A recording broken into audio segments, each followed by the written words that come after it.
प्रेरणास्पद YouTube channel पर मैं धनंजय जैन आप सभी का हार्दिक स्वागत करता हूँ। दोस्तों, एक शहर में उद्भट विद्वान ब्राह्मण अपनी अर्धांगिनी के साथ रहते थे। ब्राह्मण विद्वान थे, पर लक्ष्मी उनसे कोसों दूर थी।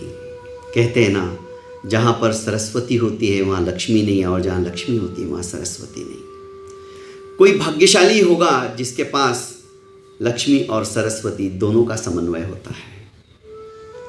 ब्राह्मण देवता इतने विद्वान थे, मानो साक्षात सरस्वती उनकी जिह्वा के ऊपर अधिष्ठित थी। उद्भट विद्वान, कतिपय विद्याओं के जानकार, मंत्र तंत्र यंत्रों से अपने आप को मंडित करके रखा था। पर सवेरे खाने को है तो शाम को कुछ नहीं, ऐसी हालत।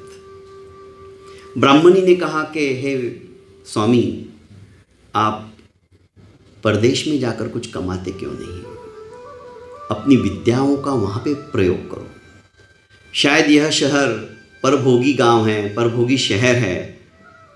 यहाँ पर बाहर से कोई आता है तो उसकी तो उन्नति हो जाती है, पर हमारी उन्नति नहीं हो पा रही है। होता है ऐसा भी। आखिर ब्राह्मण एक दिन परदेश जाने के लिए रवाना हो जाते हैं। 5-6 दिन के पश्चात समुद्र तट पर पहुंच जाते हैं। समुद्र, अथाह समुद्र को देखकर मन में आता है विचार, मैं तो साक्षात रत्नाकर के पास पहुंच गया हूं। अब मैं क्यों इधर उधर जाऊं? क्यों नहीं रत्नाकर की आराधना करके, उनको प्रकट करके उनसे कुछ याचना कर लूं। और वही किया। 3 दिन 3 रात भूखे प्यासे रहकर समुद्र किनारे ही पद्मासन में बैठ गए और रत्नाकर की स्तुति करने लगे। चौथे दिन साक्षात रत्नाकर प्रकट हुए। ब्राह्मण की स्थिति सुनकर उन्होंने ब्राह्मण देवता को पद्मिनी नाम का एक शंख दिया और कहा कि हे विप्रवर, जैसे ही आप इस शंख से प्रार्थना करोगे कि हे शंखिनी, मुझे एक स्वर्ण मुद्रिका चाहिए, ये आपको तुरंत एक स्वर्ण मुद्रिका दे देगी। ब्राह्मण बहुत खुश हुए। चलो, जन्म जन्मांतरों का मेरा दारिद्र्य अब समाप्त हो जाएगा। वे शंखिनी लेकर फिर से अपने गांव की ओर प्रस्थान कर दिया। रास्ते में अपने गांव से 2 कोस पहले ही एक गांव में पहुंचे, क्योंकि अंधेरा हो चुका था और उन्होंने सोचा कि इस अंधेरे में अपने घर जाना ठीक नहीं रहेगा। अभी 2 कोस दूर है, रास्ते में कुछ भी हो सकता है, चोर लुटेरे कोई भी लूट सकते हैं। क्यों नहीं इसी गांव में किसी ब्राह्मण के यहाँ पर रुका जाए आज के दिन। वे ब्राह्मण के घर पे पहुंचे, पर वह ब्राह्मण बड़ा लालची था, बड़ा लोभी था। कहा कि हे बंधु, आज के दिन क्या मुझे आप आश्रय दे सकते हो? मैं रुकना चाहता हूँ, मैं पड़ोस के ही गांव का हूँ। उस लालची ब्राह्मण ने कहा कि आप कहाँ गए थे, क्यों गए थे? इस भोले भाले ब्राह्मण ने वस्तु स्थिति जो कुछ हुई उसके साथ सब कुछ बता दी। मैं रत्नाकर के पास गया था और रत्नाकर ने मुझे एक शंख भी दिया, जो कि प्रतिदिन मुझे एक स्वर्ण मुद्रिकाएं देगा। क्या बात करते हो, ऐसा भी हो सकता है? उसने कहा, हाँ, मुझे प्रैक्टिकल में करके बताओ। उस भोले वाले ब्राह्मण ने शंख अपने सामने रखा और मन ही मन रत्नाकर की भक्ति की नामस्मरण किया और कहा कि हे शंखिनी, मुझे एक स्वर्ण मुद्रिकाएं दे दीजिए। तत्काल शंखिनी के पास एक स्वर्ण मुद्रिकाएं आ गई। ब्राह्मण खुश हो गया। लोभी ब्राह्मण की तो आंखें फटी की फटी रह गई। उसने सोचा ये तो जोरदार है। उसने कहा, ब्राह्मण देवता, आप मेरे यहाँ आज की रात रुक जाइए, अपना ही घर समझिए।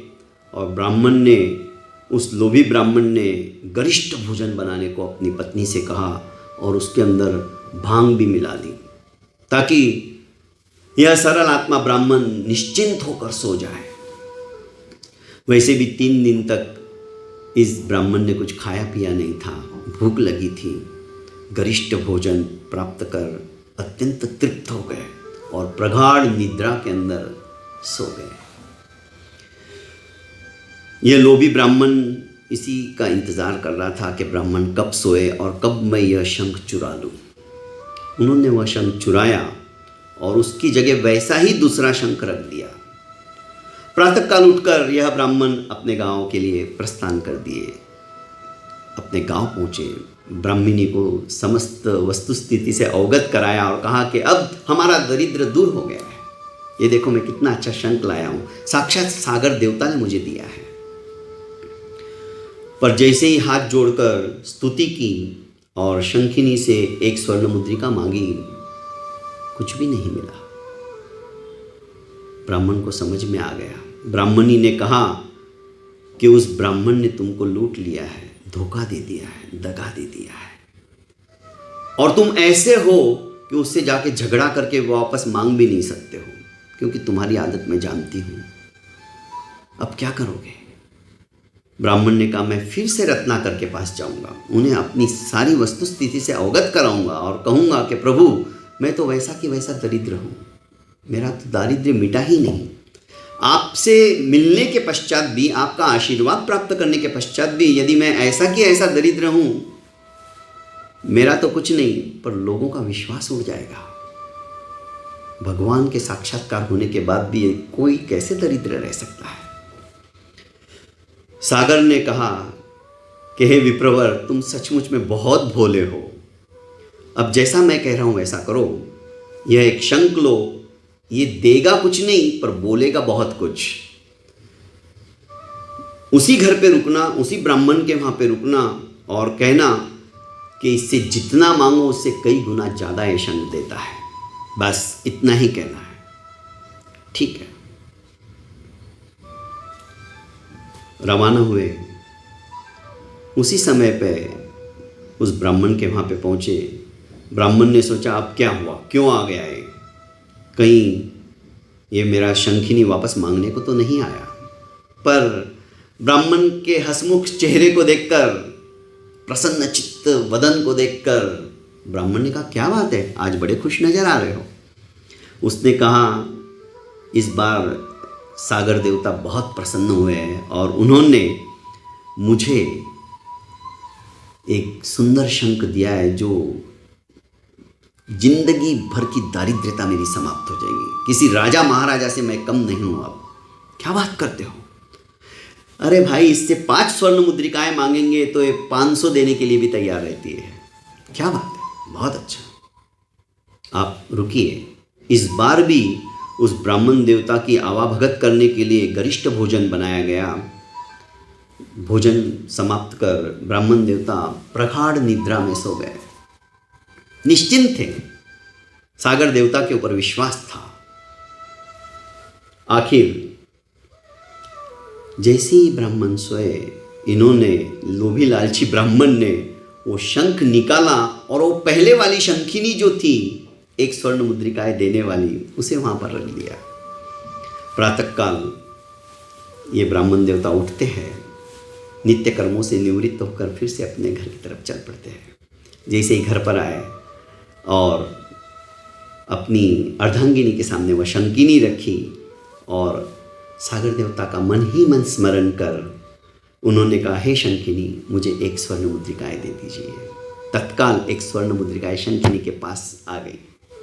ब्राह्मण ब्राह्मणी अत्यंत खुश हो गए। इधर ब्राह्मण जाने के पश्चात लोभी ब्राह्मण ने उस शंख की पूजा की और कहा कि हे शंख देवता, मुझे आप 50 स्वर्ण मुद्रिकाएं दो। शंख ने कहा 50 क्यों लेते हो, 500 लो, 1000 लो, 5000 लो। शंख बोलते जा रहा है पर दे कुछ नहीं रहा है। ऐसा 1 बार, 2 बार, 5 बार, 10 बार कहा गया। शंख उससे भी कई गुना ज़्यादा बोलता गया, पर दिया कुछ नहीं। दुखी हो गया ये ब्राह्मण, सोचा स्त्री पे बोल रहा है, दे कुछ नहीं रहा है। अरे शंख, तुम देते क्यों नहीं हो? आखिर शंख ने कहा, ददाति स्वर्ण मुद्राया गता सा पद्म शंखिनी, अहम तु डफोर शंकोस्मि वदाम्य हम ददामि न। अरे भाई, जो स्वर्ण मुद्रिकाएं देने वाली है वो शंखिनी तो गई, मैं तो डफोर शंख हूँ, सिर्फ बोलता हूँ, देता कुछ नहीं हूँ। तो दोस्तों, किसी से वादा करो, किसी को बोलो तो अपने वचन पर कायम रहो। हम डफोर शंख नहीं है, सिर्फ बोलते जाएंगे और देंगे कुछ नहीं। आज आवश्यकता है अपने वचनों को निभाने की। दोस्तों, लोभ लालच समाप्त कर यदि हम आत्मिक गुणों को विकसित करेंगे तो साक्षात रत्नाकर भी हमारी सहायता करने के लिए तत्पर रहेंगे। बहुत बहुत धन्यवाद।